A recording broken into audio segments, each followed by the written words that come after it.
Welcome to the Branding PR Podcast, where we dive deep into the stories and strategies of today's most impactful entrepreneurs, business leaders, and professionals.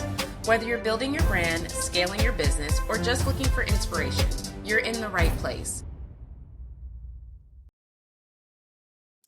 All right, so welcome back to the Branding PR Podcast, the place where bold brands are built, big dreams don't scare us, and basic advice gets kicked right out to the curb. I'm your host, Brandy Sims, and today, we're dialing up the brilliance and the boss moves to a whole new level here. Our guest is Gresham, but you can call him the CEO of Visibility, the commander of content, the wizard of web wonders. Okay, Gresham W. Harkless Jr. is the founder of CBNation and Blue 16 Media, which basically means if you're an entrepreneur who wants to be seen, heard, and paid, he's your guy. He's on a mission to make businesses stop playing small and start playing smart with podcasts, blogs, videos, and SEO strategies that can make even Google blush. Okay. Oh, and did I mention that he's got degrees from Howard and Georgetown and has been named to not one, but two 40 under 40 lists. Can we cue the applause there? I'm just saying. So buckle up. We're about to talk media empires, marketing truths that you actually need to hear, and how to make your business so visible it practically glows in the dark. Now, Gresh, welcome to the show. Let's get into it, my friend. Randy, I'm super excited to be here. Thanks for having me. I need to throw away my old bio and use yours. So I see why you're in the work that you do, because I'm like, hey, I need to sign, seal, and deliver that and put that right on everything I own. Well, thank you so much. Hey, we like to live it up and we like to give you the best intro because I'm excited to just have you here and have this conversation, especially with your expertise. So let's get right into it. Okay. We're going to kick this thing off strong. Okay. So when did you first realize you were basically the Jay-Z of business visibility? And honestly, let's skip Jay-Z. I'm going to put you in that category with Snoop Dogg because Snoop Dogg is like universal. Okay. Yes. So when did you first realize that you were that guy in business visibility? And what was that moment that you had that told you like, oh, okay, I'm doing this. Okay.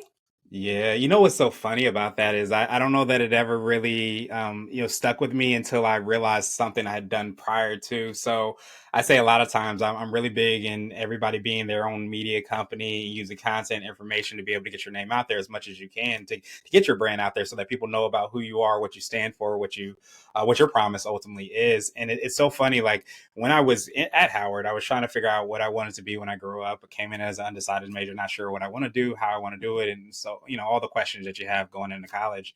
And I went backwards because my dad, as we were talking about before, was in the military. So when he was in the military, I was 10 years old. He got stationed and had to go to an entirely different country, the United Arab Emirates. So at that time, we didn't have all these really cool tools that we have now to be able to instantly connect with people. So I started a family newspaper then when I was 10. And that was kind of like I guess my Snoop Dogg, I won't say Jay-Z, but a Snoop Dogg moment where I said, hey, this is something that I enjoy doing. And I didn't think about it, until much later, where I was trying to figure out, like, who am I? What really lights me up? What gets me going? What do I feel like is not even work? And I could just do it over and over again. So I went back to what I call 10-year-old Gresh. And that's where a lot of that content creation and really understanding, like, you want to use what you have, your talents and your gifts, to be able to help other people. So I would say that's probably my Snoop Dogg / Jay-Z moment that I had that kind of like made me say that, hey, this is who I am and maybe what I want to lean a little bit more into. Wow. So a newsletter as a child. So you already had it in your mind, like, listen, we're going to start doing this entrepreneurship thing today, not later, not when I get older, but let's see what I can do right now. That's pretty awesome. I really like that. So you built CB Nation to boost business success rates. But if you had to give us one blunt truth, entrepreneurs aren't ready to hear about visibility, what is it? And no sugarcoating, please. We can be real.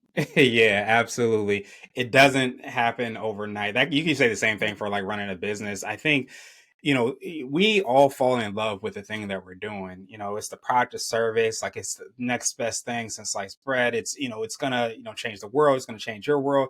We're able to really fall in love with the things that we're doing, but we don't realize that the most important thing is probably not even the product or service that you have. It's probably marketing, getting it out there, the branding of it, all those aspects of it. It's probably going to be more important. And I usually always say, like, if you had $10, and of course you want to have a lot more, but let's just say you had $10 to put into starting a business, you might want to spend $2 of that on actually building out the product and service. You probably want to spend the other eight or so on like marketing, especially in the beginning. So I think the blunt truth is that people fall in love with the thing that they're doing. And they think that as soon as they present it to them, as soon as they say, hey, I have this, they're going to buy. The reality is that that's probably not going to happen. Even if you work and do all the market research, all the things, you still are probably going to have a challenge if you don't market it well. So I would say like that's one of the biggest things that you want to try to figure out, because when you are able to figure that out, you're able to have a really great product or service, and you're able to get it out into people's, their hands, their minds, their hearts, their souls, all those things, so that you can actually build that business. But, people really, really, miss the boat on that. Oh, yes. I like that advice. And I mean, hey, and you're keeping it real with it, especially because people do think, and really people, let's be specific, entrepreneurs, Yeah. they see the success stories of other entrepreneurs and they get it in their mind like, oh, there is this overnight thing. And it's like, there's no such thing. There is no such thing as this overnight success. They're showing you the success, and that's wonderful, but you're not seeing all that it took to get them to that point. And, it just kind of, as you were speaking, it just gave me that idea like, we should have more failure stories. I want to see how did you do it wrong? And what Yeah. happened? So I know not to do it, obviously, but let's talk about the failures. We don't talk enough about failures, and what it took to get to that point to be the success that people love and enjoy and are inspired by. Let's see what those failures look like. And that's the reality. That's the D. Yeah. Yeah. Okay. So your mantra is you are a media company. So let's play a game. What's the Okay. first thing most businesses get wrong when trying to act like one? And bonus points if you if it makes you shake your head in like disbelief, like, oh my gosh, really? Really we're doing this? Yeah, I mean, there's so many different things, but I think the thing that probably I even struggle with myself is getting overextended trying to do too many different things. I think when you start to realize, and I think that there's like a lot of, I was an English major, so I love analogies, metaphors, all those things. And I really believe that social media, marketing, PR, all those things are all essentially like foreign languages. So you want to make sure that you're speaking the correct language when you're going into whatever it is that you're doing. And when I talk about being a media company, I always draw the analogy of like going to the grocery store to cook your favorite dish. And a lot of times we throw things into our cart that don't even help us to make the dish. And I always go to my mom's sweet potato pie because that's my absolute favorite. But it's like you have ketchup in your cart, but you want to make sweet potato pie. So why that doesn't align? Why are we doing this? And unless you have a strategic reason behind it, you don't want to have that into your cart. And of course, being funny to some degree, but we do that same thing with our business. It's like, hey, I want to target people that are between the ages of 30 and 50 years old. Then maybe you don't want to spend as much time on TikTok, or you just want to be very strategic around what it is that you're doing. And I think the biggest thing is that most business owners say that, oh, this is the new flavor of the month. I need to be there. I need to do that, but not thinking of like who you're targeting, how you're going to serve them, and ultimately what your goals are. And I think answering those three questions and making sure that you are strategic with those ingredients, or the media platforms you're going to use to kind of reach that, is going to be such a huge thing. But yeah, it shakes my head. And if you really think about it, or you can visualize like, hey, I want to make sweet potato pie. You have ketchup in your cart. You'll realize like, hey, why am I actually doing that? And it kind of brings everything full circle, so you understand it. Oh no, I like that. I really like that illustration because it just paints the picture in my mind of just those moments, even when I've gone grocery shopping and I have a Yeah. plan for this, but we done Yeah. got all of this. Now make it make sense. It does. The Love it. math I ain't love math. that though. Because I mean it's a good way to just break it down what it looks like. If your audience is primarily, let's say like what, 60 plus, why are we purchasing ads for TikTok and doing dances and feeling goofy doing it? Because I love the ones that'll tell you, like, I just really don't want to do these dances. And I'm like, sir, you don't have to worry because I would not recommend that for you. do not have to do the dance because this Yeah. isn't even your target audience. Yes, yeah, exactly. Just put the camera down, please. But please go ahead and put the camera down, put that phone down, and go ahead and stop that order Yeah. for all that equipment that you were just about to purchase. You don't need Right. that. It's not for you. It's not. Right. Okay. So between, CEO Blog Nation, CEO Podcast.com, CBNation.tv, sir, do you ever sleep? Or is there a company somewhere that's handling SEO while you nap?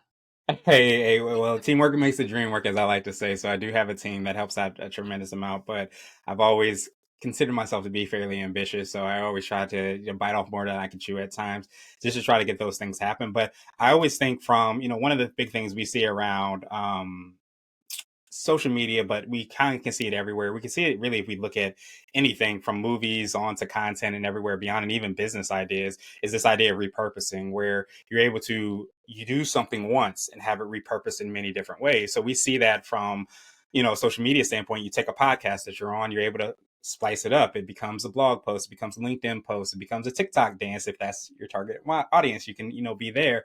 But the idea is to take that piece of content and repurpose it. So a lot of what we try to do is to kind of repurpose that, and the different properties are different ways that people can kind of, communicate and engage with the information. So it might be the same information, just said in a different way. Like I said, the language thing where it's translated to where people are going to engage with it. That's kind of like the idea. But yeah, I am a little bit ambitious and try to do a lot of things. But repurposing helps out a tremendous amount. Of course, having a strong team.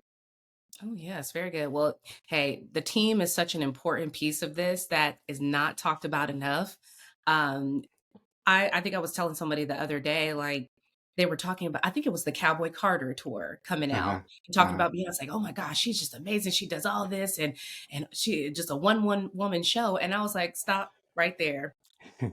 She got a marketing team, she has a PR team, she has a production team, she has, and just going down the list, there is a lot of people behind that engine. Okay. And Mhm. once you realize that there is a lot of people that make these things shake and make them go, it's a little bit more realistic than just this idea that, the CEO, the founder is the brains. Of course, they are the brains of the operation. Don't get me wrong, but they're the only thing that's keeping this boat afloat. Absolutely not. Team is a big piece of this. So I'm so glad that you brought that up and mentioned how important your team has been and getting you to that next level and to that next step to be able to expand your empire as much as you have. Yeah, it's so funny. I always say if you run your own race, you can't lose. I say that over and over again. And I love that you brought up Beyonce, because it's like what she does well, she does well. She doesn't do all the other things. And I think that's one of the hardest things we have as like entrepreneurs. I still struggle with it myself. It's like, especially in the beginning, because you're doing all the Yes. things, Yeah. but you have to be able to delegate that. You have to be able to, step away. You have to be able to automate some of those things, because the more you can run your race, the more you're going to win, because nobody can run your race like you can.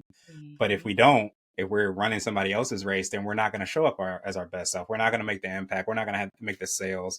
We're not going to have the Cowboy Carter tours, because we're not showing up as our best self. So it's so imperative to recognize that, but also start to let go of some of those things.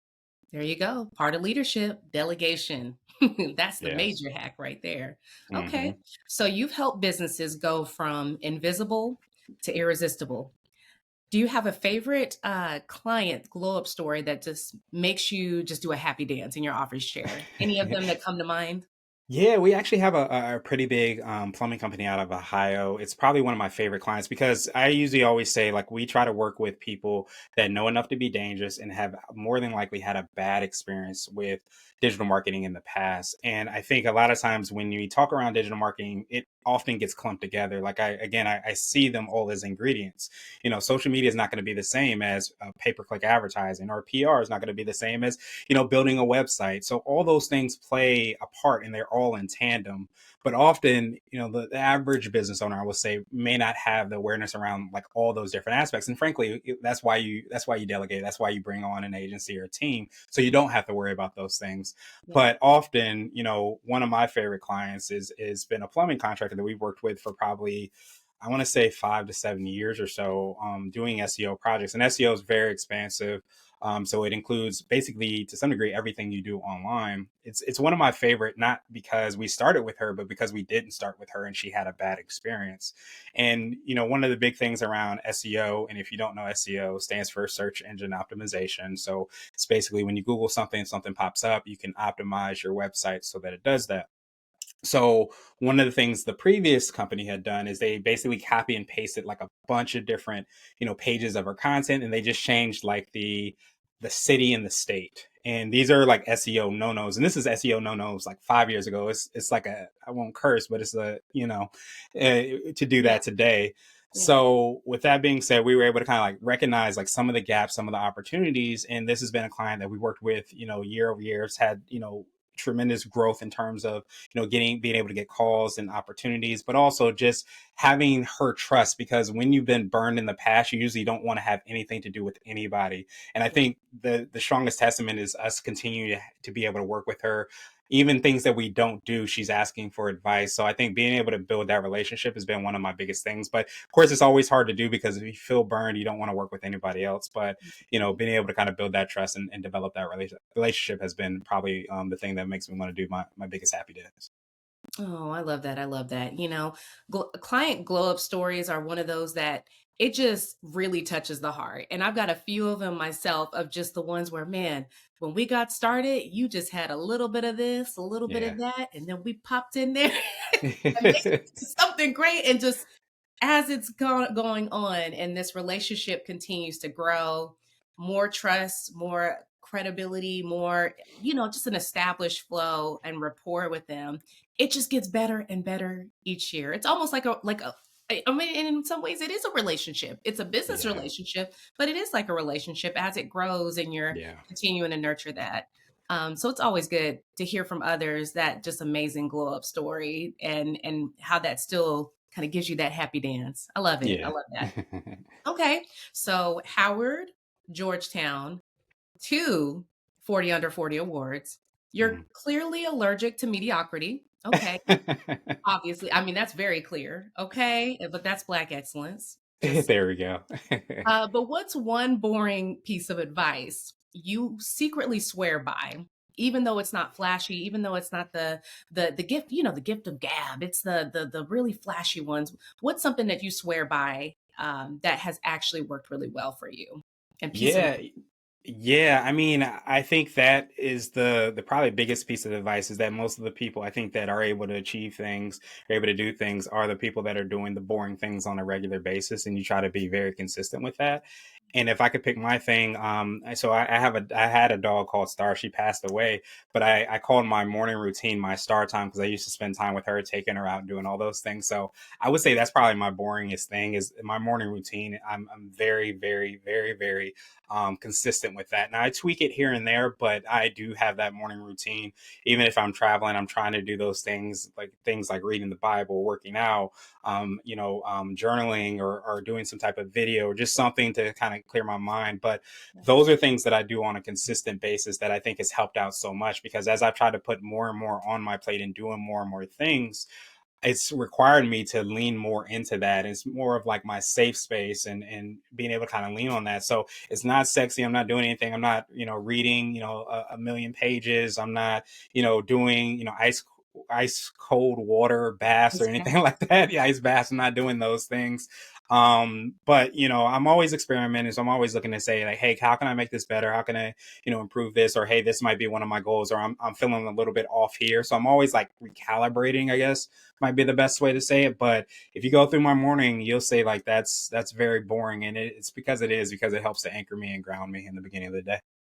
I like that. No, it's yes, it is boring. I will give you that. Give you that. That was good boring advice, but it's effective though, because Yeah. when you think about the work that you're doing, and I can really relate to this being another creative, you Mhm. know, we're going to be dealing with very complex situations throughout the day, right? Where it's going to require that creative hat to come on. You need to come on with bold ideas, really different approaches, and you're going to be doing that for the bulk of your working day. So to start your day with something that's boring, I think that's actually very effective and helpful for us, just because of what you're going to need to really bring out throughout the day. If you start with it, I feel like it's almost the quickest way to just burning out in terms of your ideas. Do you agree with that? Like that's Yeah, yeah. absolutely. Yeah. I think that especially when you're doing a lot of client work, like I always say, like every entrepreneur and business owner is part-time, firefighter, because there's always things that don't go the way that you want them to go. The software doesn't work, or it broke, or the automation didn't work out, whatever it is that happens, or you have to talk with the client, all these things happen. It's so important to kind of anchor yourself in the beginning. And I would even extend that to say like the day before, you have an idea of what you're doing the next day. So that night that you're going to sleep, like being able to kind of, like, I do gratitude. I have a gratitude journal. I do, again, another boring thing, but I do it at the end of the night, and hopefully to set myself up to like let go of things, but also be prepared for that next day. And I think when you're able to kind of do that consistently, it helps you to be present, think more creatively around these ideas of what's needed. But frankly, I think when the craziness happen, and it will happen, and it does happen, you will be a little bit more anchored than you would have been if you had not done those things. Oh, definitely, definitely for sure. Okay, so let's get spicy. Okay. What's a buzzword in marketing that needs to be locked in a vault and never spoken of again? That's tough. That's tough because I my first thing I wanted to say is like AI. Ooh, And I thank you. think that's it. So many. Yeah, there's so many. The reason I want to say AI, because I think people are approaching it wrong. Yes. I think if people looked at AI, like I say, a really, really, really, really, really smart intern, I think it's more of an amplifier than anything else. If you are really great at your SEO, you're really great at pay per click, or YouTube Shorts, whatever it is that's your jam, that's your thing. Yeah. AI is going to amplify that. It's not going to replace that. And I think that's the biggest buzzword. It's like how people perceive AI. And I think people are very afraid of it just because, there was a time that the internet was something that people were afraid of, or, websites or Google or all these things, people were afraid of them. But it's going to be the people that know their crafts, that do their things and they do them well, and are saying, hey, how can I amplify the time or maximize the time? And I can use things like that. So I wouldn't say necessarily lock it up, but maybe lock it up the way that people are looking at it, as far as Yeah. like an easy button that they don't have to do anything, and just you know just not run their business. They can just do whatever and click Yeah. AI and everything's taken care of. Oh, I like that. I definitely like that because exciting news for every caption that you have. Everything's not that exciting. It's not. It's one of those things that if you tell chat, I don't know what it is, but it spits it out consistently. And you can tell when you go onto these pages, oh, you use chat.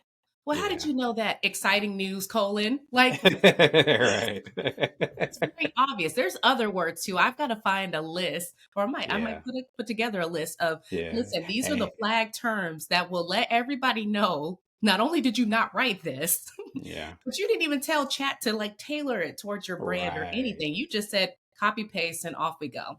But I definitely agree with you. There definitely needs to be, I think, more awareness, but also maybe some more education for small business owners on what AI can do for them, but also understanding that it's just a tool. It's not something for you to just replace a worker, Yeah. an expert or strategist like yourself. Like it's not meant to do all of that. It's just amplifying, like you said, which definitely like that term. Amplifies the work, not definitely not doesn't replace it by no Yeah. means.